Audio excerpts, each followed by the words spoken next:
5, 4, 3, 2, 1, 0.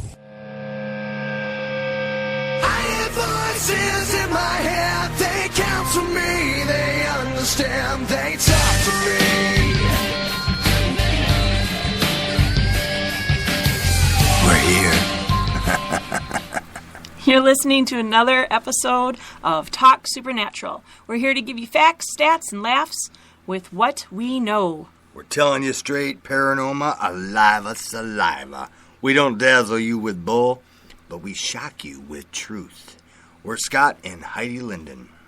What's up? If you don't know, Scott and I are supernatural investigators, and together we've been doing this for umpteen years. I don't even know. A lot of years. Umpteen. Umpteen. Yes. Umpteen. It's a new number. Oh, I like it. We head up SWAT Supernatural Investigations, where we assist people with spiritual issues, anything from hauntings to mental illness. Well, that's perfect, since we ourselves are just a little crazy, some would say. Some. Not all. Not all, no. I mean, I would say that we're sane. I would, yeah. Yeah. I agree with you. Right, so we're right. Yeah. You can find us at EPH612SWAT.com. But here and now, this episode of TSR, we're going to discuss the power of divination. Ghost hunters use it, paranormal investigators use it, psychics and mediums use it all the time. And even people who don't even work in the paranormal field do it. It's a regular part of some cultures and religions. It is. And you know, a lot of people do it and they don't even realize they do it. So we'll get into that. Yeah. The definition by dictionary is the practice of attempting to foretell future events or discover the hidden knowledge by occult or supernatural means. Which basically is a fancy word for fortune telling. Yeah. Sounds so much easier that way, though. It comes from the Latin word divinare, to foresee or to be inspired by a god. I knew you were going to do that. Yeah, divinaire. It's French. Now, when we say occult, which the word itself means hidden, that's anything related to any system that gains knowledge or power by spiritual agencies. So the answer is hidden from us, and you're going to find out that it's hidden from us for a reason. Mm-hmm. The supernatural word in there is anything unexplainable by natural law or attributed to spiritual channels. Yeah. So the scientific community obviously dismisses anything like that as hoopla. You know, and the skeptics, they just think it's superstition, but we know that it actually works. Yeah, by experience. So not by just our opinion, like, ooh, we know. Yes. And not by one time, two times, umpteen times. Oh, you like that? I do. That's a fun word. It's like hump day, but umpteen. I don't know. Okay. Yeah, I don't get out a lot. Alrighty then. So I personally was once the queen of divination. Was. Yes, not anymore. Listen, so those who are... I thought you guys were Christians. You're not supposed... Once was. Past tense. There we go. Yeah. I had to square that up, because I know we're going to get some email. Yeah, that happens, where we get emails from you people. said that you were... Oh, man, just listen to the whole thing. They tune in the middle of the broadcast, and they don't hear everything. So sometimes we have to clarify by saying, you got to go back and listen to the whole thing. So, well, you know, there wasn't a day that went by where I didn't use divination for something. So between my personal experiences and our work in the paranormal field and all the study and research that we've done, we're going to inform everyone with the facts. The facts. Check. And the cause and effect of obtaining knowledge by supernatural powers. It's not a good thing. So divination is a part of many cultures, like you said, you know, past and present. But we live in our little bubble here in Wisconsin, so like we don't get out to Bora Wisconsin Bora. Bubble. Yeah, but we don't get out to Bora Bora too often. Bora Bora. Yeah, so we don't know what's going on, you know. But a lot of those places do weird stuff, right? Right. Yeah. As if we were... things aren't good enough now. Yeah, as if we were... You can't even say it, forget it. People are trying to foresee the future, and it seems to be a component to human nature. Oh. Yeah, well, see, our dog is barking, so it threw us off for like, what's going on? He's foreseeing that we're going to mess up on the podcast. No, that would never happen. Well, People just can't seem to let life unfold the way it's supposed to. We have this like undying need to know what we want when we want it. Well, we're control freaks. We want knowledge. Wanting knowledge is good. It's great. Sure. But too much of it can be a little dangerous, especially if you don't know what to do with it. Yeah, and, well, that's true. I mean, if you give a gun to a 4-year-old and he doesn't know how to use it, or he thinks he does, and even if someone, trains him, like the 5-year-old next door, it's not going to work. So you got to be careful who you learn from, too. Neighborhood did you grow up in? A good neighborhood. I think the nurturing of our soul is more important than the development of our mind. The nurturing of your soul. I mean, I know there can't be progress without knowledge. Right? Well, you've made it this far, Heidi. Thank you, dear. But knowledge without truth, you're just spinning your wheels. Sure you're moving, but exactly where are you going? Yeah. Maybe nowhere. Nowhere. It's a bunch of hoopla. Hoopla! I love that word, too. There's a lot of words I like. You can just turn words into fun things. Hoopla. I think SpongeBob made hoopla kind of the word. Yeah. Yeah. And it means something, too. Yeah. So there are a few different categories in divination. At least I've seen it that way. So there's people who use divination to change. So they foretell future events to change them. And then there's divination reading, which is reading shapes, proximities, patterns of natural things. Like when people read tea leaves or tarot cards. I read like maple leaves. Maple leaves? Yeah. Yeah? They're bigger. Oh, yeah, much easier. Much more to read. It's like, well, when your eyesight starts getting a little weak or something like that, you get a little older. It hasn't happened to me yet. But the tea leaves are so small, you can't read them. Oh. So you get a bigger leaf, and it's like going into big print. Oh, okay. Yeah. That's great. That's what I do. Well, that's... Yeah. Maple leaves. Maple leaves. Yes. That's the optical version. Yes. Wow. I never knew that. You're learning something every day. I've never seen you read. Oh, I do it in private. Yeah? Yeah. Yeah, I like it. You like middle it? of the night. Go to the bathroom, stop, read a leaf. Read a leaf, yeah? Yeah. Like, should I wipe or... No, I mean, right, no. You're in the bathroom and you're reading... Well, yeah, got leaves. That's what I do. Hey, do I knock everything you do? No, all right, so... I don't do weird stuff, though. I just Anyways, more divination readings are things like reading palms. Or, you know what, a lot of cultures will read the way birds fly, their flight, their pattern. Reading the stars. That's obviously, everybody knows that one.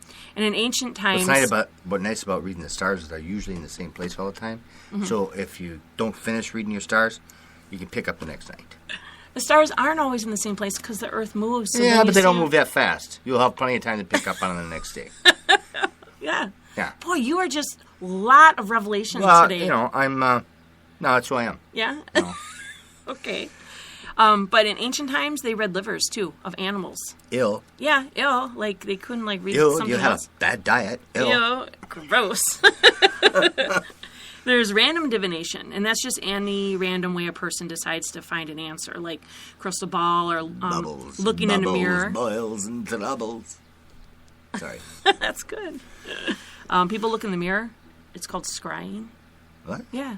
It's, I don't know, just weird. I do it all the time. Automatic writing. I call it shaving. Automatic writing is the one thing that I tried back in my heyday, and I could never do it. Remember? Yeah, no, it worked a little, but it's not real well. No, it was like, let's order chicken. I'm hungry. But nothing real, fancy, and then I just hand you the note. So. That's what was going on. Yeah.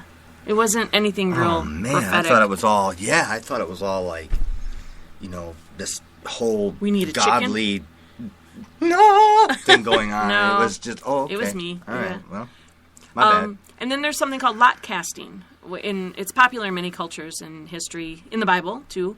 You throw sticks, stones. They did bones, which is still, all this stuff is still currently used in other cultures. Yeah, other cultures. Beans and even coins. So, some common divination tools are, like I mentioned, tarot cards and crystal balls. People also use pendulums, tea leaves, ruins, maple leaves, stones.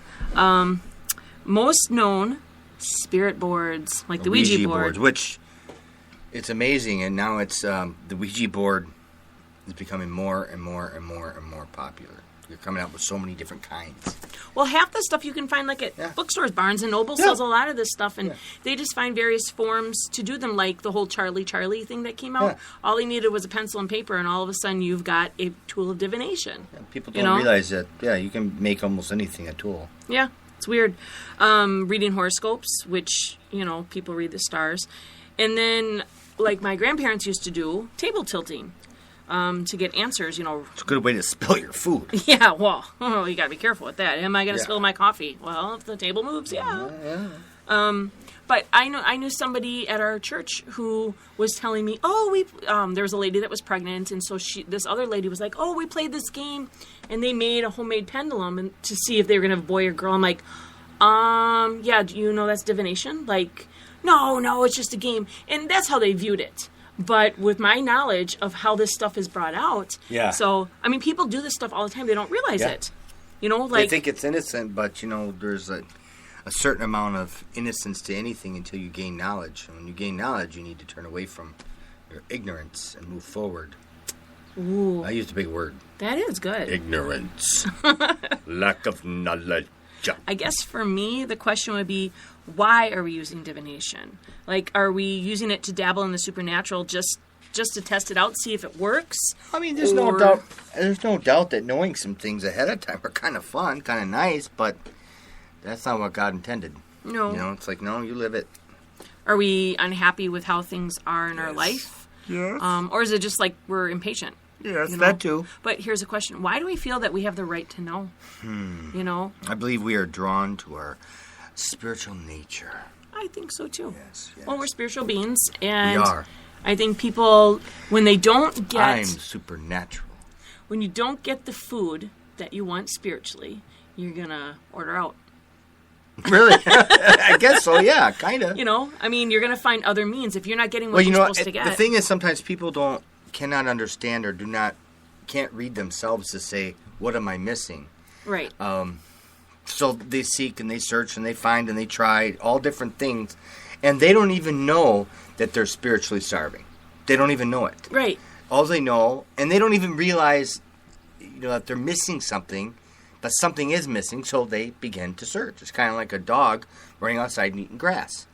Now, and I say that because the dog doesn't even know that he's supposed to eat grass. All he knows is that's what he does. Instinct or a craving. Instinct says, I eat this, I don't feel well, I eat this. And he doesn't know why he does it. It helps his tummy. Well, it doesn't, but it gets rid of the bad stuff. We're not going to get all that. But anyways, he doesn't realize. And spiritually, we're the same way. We don't realize that we're starving spiritually. So we seek and we search and we find. But if you find the right thing, the Lord our God, then you can fulfill that, and you'll know that you fulfilled it. But and we're not talking about like paranormal investigators and stuff who use it. We're talking because they do that, but I'm talking about people who use it on a regular basis, like I used to, like the maple leaves, like the maple leaves in the bathroom. I think that's what we should name this episode: Maple Leaves in the Bathroom. Gotta go through a lot of them because they really dry and crinkle up fast. People, you never know. Some people might read maple leaves. You never know. But how many cases have we been on where divination was the root cause of their haunting? Right? I'd say probably most of them, 90% of them. Definitely. Yeah. Yeah. And we've done it all, really. We've dealt with it all. We're speaking from experience. We've been on both sides of this fence. Yeah. I was on the right side for quite a while till I met you. I was like, hey, come on over. Yeah, come on over. This seems fun. It's like, okay. Yeah, I was like a little dog in a leash. Yeah, okay, I'm coming. Great. Well, I was casting spells at 8. I was holding seances in my teens. Wow. I was reading tarot cards and palms Remember, for money. this is all was. Yeah. For the people tuning in, they'll be like, she does that. No. This is a was. This is cause and effect. We learn as we grow. We grow as we learn. So. Yeah. Well, I made money doing that in my 20s, and I used to work as a professional psychic. So money. Cha-ching. We were ghost hunters. We investigated the paranormal for many years. We've cast out demons out of people, and I've even seen you have some sort of demonic spirit take you over. Every 28 days. Oh, yeah. I was like, give me chocolate! No, but yeah, an investigation I've had. Yeah. Yeah, we've seen issues. I mean, well, even in our own family. I mean, when we were on a serious investigation, we'd see something come on our son. Yeah. You know, so I mean, there's things that happen. So we know our stuff, you know. Yeah, we know it. Do we have all the answers? No, we don't. We really don't, because there's always another question.